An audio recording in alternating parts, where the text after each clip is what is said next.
16h-18h sur Europe 1, historiquement vôtre. Stéphane Bern. Chaque après-midi, dans Historiquement Vôtre, c'est le moment du quiz avec des questions soi-disant historiques. En Oui, fait, mais on sait, elles ne sont pas vraiment historiques. Mais en même temps que moi, je suis un soi-disant animateur de jeu pour arbitrer ce soi-disant quiz. Ça fait ton sur ton. Hein. Vous allez voir, ça va être formidable.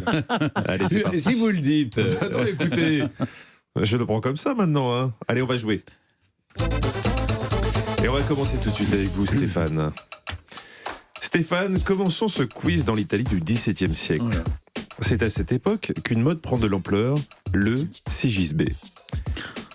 Vous savez... Sigisbeo, bien sûr, oui. C'est le chevalier servant. N'en dites pas trop. N'en dites pas trop. Concrètement, il y a de plus en plus de vie mondaine pour les femmes. Pour éviter que la femme mariée n'apparaisse seule en public, et pour éviter aussi que le mari n'accompagne sa femme, ce qui est tout autant ridicule, le Sigisbée est une espèce de garde du corps qui accompagne et fait la cour à la dame, mais de façon platonique. Alors, je vous demande pas si c'est vrai ou faux, parce que là... Parce qu'on sait que c'est vrai. Voilà, c'est ça. Et Clémentine a un peu spoilé, mais la question c'est, comment vous écrivez le Sigisbée? Je lui ai dit, question orthographe. Non, moi je mettrais un Y, le S-Y-G-I-S-B. Attendez, donnez-moi votre stylo. Et je me demande même s'il n'y a pas deux O. Deux E, pardon. Sigisbée. Le Sigisbée, vous pouvez jouer chez vous, évidemment. C'est Sigisbeo en italien, donc ça commencerait par un C. Alors ça serait C-Y-G-I-S-B-E, voire même deux E. Attendez, je l'écrive moi aussi. Parce que l'italien... Alors, moi, je mettrais S-I-G-I-S-B-E. Oui, en français, il y a un S, mais en italien, c'est Sigisbeo, c'est un B. Et en français, c'est devenu un Sigisbée. Il n'y a pas de Y pour moi, c'est S-I-G-I-S-B-E-E. Vous mettriez pas d'Y Un Y pour Clémentine, pas d'Y pour Stéphane. Je valide la réponse de Stéphane. Il y a deux I. Et on vérifie ça. Ah bon, pardon. Vous avez gagné. Vous avez gagné. Donc c'est deux I. Oui. Vous avez voulu m'induire en erreur. Non, pas du tout, parce que non, pas du tout. Regardez Stéphane, j'ai essayé de l'écrire et je le voyais plus avec un Y. Elle n'a pas voulu vous induire en erreur, c'est juste qu'elle a quelques limites. Elle a quelques limites, c'est tout. C'est S-I-G-I-S-B-E-E. Alors, ce qui est curieux, c'est qu'en italien, c'est bien le Sigisbeo et ce qui commence avec un C. Pourquoi le C italien est devenu un S en français? Parce que si on peut compliquer les choses, en tout cas, parfois, il arrivait que ces dames couchassent avec leur Sigisbée. Il ne faut pas se faire d'illusions. Alors, justement, j'allais vous le raconter. Ça vient de l'italien Sigisbeo, vous l'avez dit, ou je ne sais pas comment vous le prononcez, mieux que moi certainement, qui signifie chevalier servant. L'Empire napoléonien met définitivement fin à cette pratique. Rousseau parle de l'amour passionnel et absolu, incompatible avec la légèreté libertine, parce qu'il y a eu des abus. Voilà, dans le Sigisbée, Stendhal écrit « Napoléon, par esprit d'ordre, rendit des mœurs à l'Italie ». Tu parles. Napoléon rendit des mœurs à l'Italie, non mais... C'est Stendhal qui l'a écrit, c'est pas moi. Celle-là. Ah oui. On ira se plaindre à Stendhal, je vous promets, Clémentine. Mais pour l'instant, j'ai une question pour vous. Ah, voilà. Il est né en 1042, membre de la noblesse de Franconie, comte en Thuringe, souverain allemand. Vous l'avez reconnu évidemment, il s'agit de Louis le Sauteur.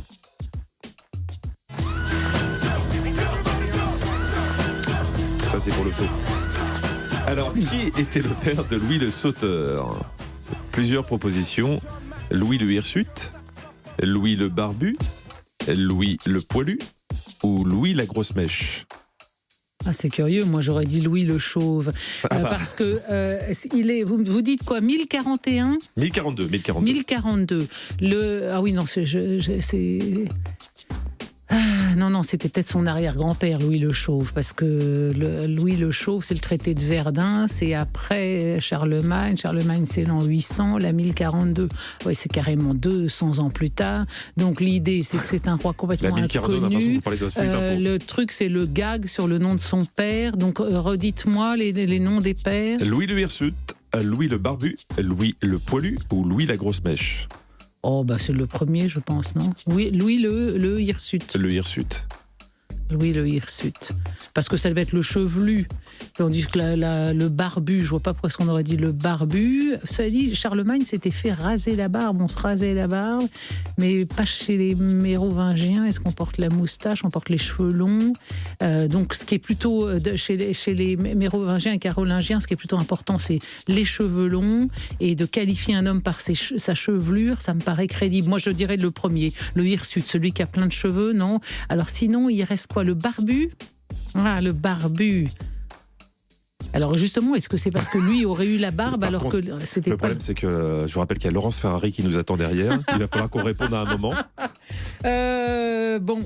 Bah non, mais moi, mon intuition, c'était le hirsute. Mais l'hirsutisme, c'est le fait d'être poilu partout. Alors, non, le barbu. Allez, le barbu. On part sur le barbu et on vérifie. Vous avez gagné! Bravo Clémentine. Louis le Barbu, il fut l'ancêtre de la dynastie des Ludovinges, dont sont issus les landgraves de Thuringe médiévaux. Exactement. Sachez que même moi, je ne comprends pas ce que je viens de dire.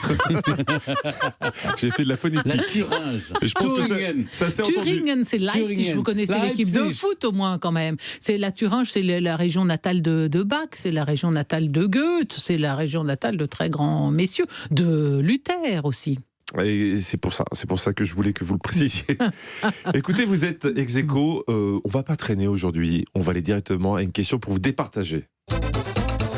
Est-ce que vous êtes prêts tous les deux? Oui, je le sens bien. Partons pour la Gironde, à Ivrac, situé entre Lormont et Pompignac. Vous le saviez, hein, mais je le précise pour ceux qui nous écoutent. C'est pas juste parce que Stéphane connaît tout ça par cœur, lui, l'écume, les 35 000 communes de France depuis 20 ans. Ouais, par cœur. Et même les jumelages avec les villes étrangères, il connaît tout par cœur. Il y a aujourd'hui dans cette commune un peu moins de 3000 habitants. Le château Bellevue était une jolie chartreuse de 13 000 m² du XVIIIe siècle. La bâtisse a été rachetée en 2012 par un Russe. Mais qu'est-ce qui est arrivé à cette bâtisse? Plusieurs propositions.